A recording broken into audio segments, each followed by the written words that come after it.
Hello guys, welcome back. இன்றைக்கி நம்ம எக்கோமெண்ட்ஸில் என்ன பார்க்க போகிறோம்னு பார்த்தீங்கன்னா, ஸ்பைடர்மேன் பிராண்ட் நியூ டே. அதை பற்றி இன்னும் அடுத்த வருஷம் தான் ரிலீஸ் ஆக போகுது. இருந்தாலும் அதை பற்றி கொஞ்சம் லீக்ஸ்லாம் வருது. அதை பற்றி தான் இன்றைக்கி நம்ம வீடியோவில் பார்க்க போகிறோம். மறக்காம பார்க்குறவங்களாம் சப்ஸ்கிரைப் பண்ணி லைக் பண்ணி ஷேர் பண்ணிக்கோங்க.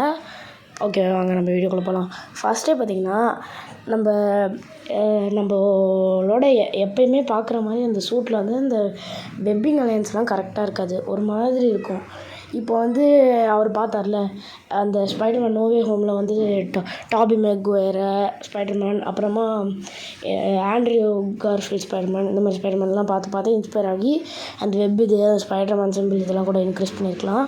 எனக்கு வந்து அந்த சைடில் உள்ள அந்த ப்ளூ கலர் இதெல்லாம் ரொம்ப ஷைனியாக தெரிஞ்ச மாதிரி இருந்துச்சு. உங்களுக்கு எப்படி இருக்குன்னு கமெண்ட்டில் சொல்லுங்கள். அப்புறமா ஸ்பைடர்மேனோட அந்த சிம்பிள் கூட லைட்டாக மாறி இருக்குது. அதை பற்றி நீங்கள் என்ன நினைக்கிறீங்கன்னு மறக்காம கமெண்ட்டில் போட்டு விட்டு போயிருங்க. அப்புறம் பார்த்திங்கன்னா பயங்கர சேஞ்சஸாக தெரியுது. எனக்கு தெரிஞ்சு இந்த இதில் பயங்கரமாக இழுப்பாங்கன்னு நினைக்கிறேன். அதில் ஹல்க்கு நிறைய கேரக்டர்ஸ்லாம் வர சான்சஸ் இருக்குது. ஏன்னா ஹல்க் வர்றது வந்து 100% கன்ஃபார்ம் ஆகிடுச்சு. ஆனால் ஹல்க் ப்ரொஃபஸர் ஹல்க்காக வருவாரா, இல்லை முன்னாடி இருந்த மாதிரி அடங்காத ஹல்க்காக வருவாரான்றது நம்மளுக்கு கரெக்டாக தெரியல. ஏன்னா பனிஷரும் ஸ்பைடர்மேனும் சேர்ந்து ஹல்க்கோட சண்டை போடுவாங்கன்ற மாதிரி ஒரு லீக்ஸ்லாம் போயிட்டுருக்கு. அதை பற்றி என்ன நம்மளுக்கு தெரியல. அடுத்த வருஷம் வரும். அதை பார்க்குறவங்களாம் மறக்காமல் சப்ஸ்கிரைப் பண்ணி ஷேர் பண்ணுங்கள். Tata, bye, see you.